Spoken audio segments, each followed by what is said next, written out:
Welcome back, everyone. In second part of Matplotlib library, import libraries like we did it in part one, and say and set values x and y same as in the previous lecture. Now start plotting. We plot subgraphs with the help of object-oriented method.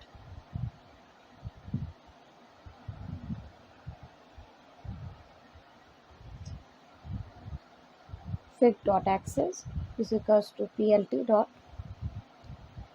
subplots.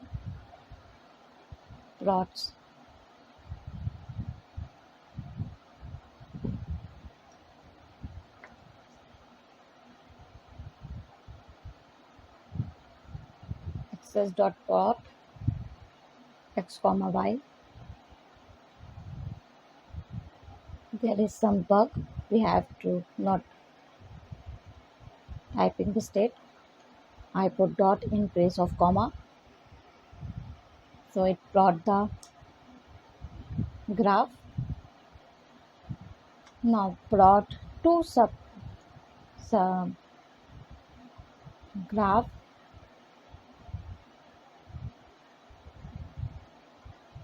Row should be 2, 1 and column should be 2.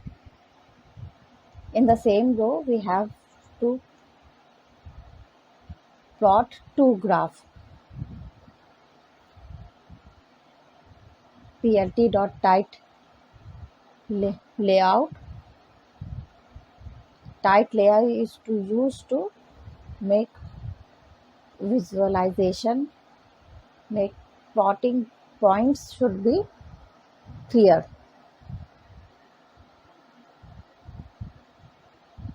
So if there is two graphs layout shown, now plot some data.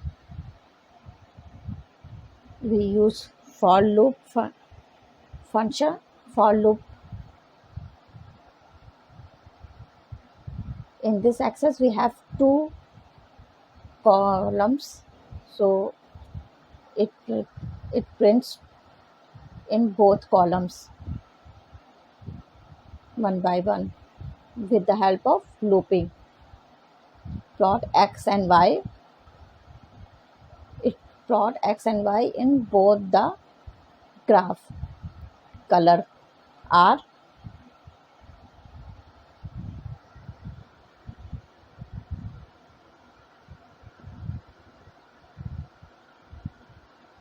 Oh, there is some error, spelling error. Now it plots same data in the both graphs with the help of looping. We set subplots, row is equals to 1 and column is equals to 2. So it run 2 times and plot x and y 2 times in both layout. Now comes to figure size and DPI. DPI is dot per inches.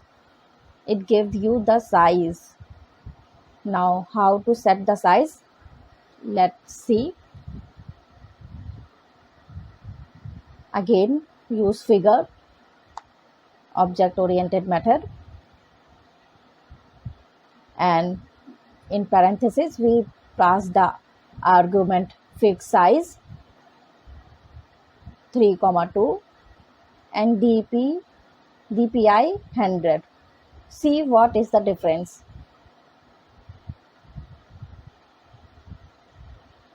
X is equals to fig dot add axis as we did it before. Add axis give and 0, 0, 1, 1 is for the positioning.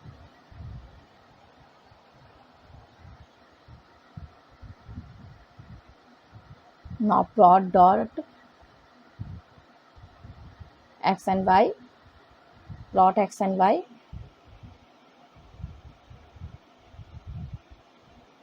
Now see what's the difference. There is a deep. If we set the DPI to 200, it give you the large image. Now back to 100. DPI stand for dots per inch.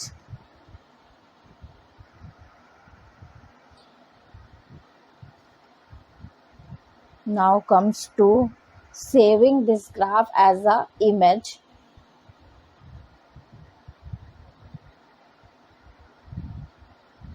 Let's see how we save the graph as an image. Save this above graph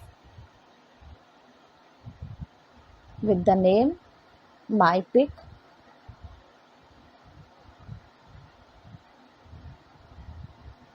My picture.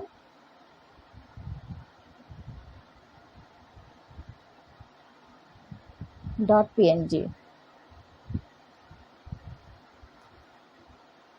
DPI is equals to 200. Make it bigger.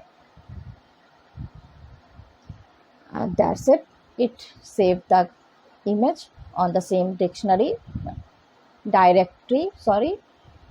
That's it for this lecture. See you in the next part.